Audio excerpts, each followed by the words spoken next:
ایک پرہیزگار نے نشے میں دھت ایک درویش کو گرتے ہوئے دیکھا تو اپنی پرہیزگاری پر مغرور ہو گیا اور گرے ہوئے درویش کی طرف دیکھنا بھی گوارا نہ کیا۔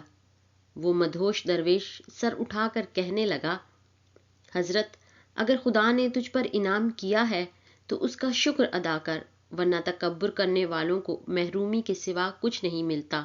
جیسے شیطان اپنے تکبر کی وجہ سے مردود ہوا۔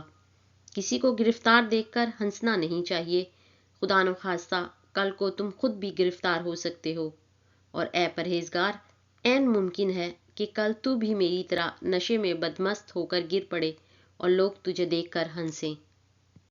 درس حکایت: کسی گناہگار کو دیکھ کر اپنی پرہیزگاری پر مغرور نہیں ہونا چاہیے، کیونکہ پرہیزگاری کی توفیق بھی اللہ نے دی ہے اور فاسق پر پرہیزگاری کا دروازہ بھی اسی نے بند کیا ہے، اور وہ اس کے برعکس بھی کر سکتا ہے۔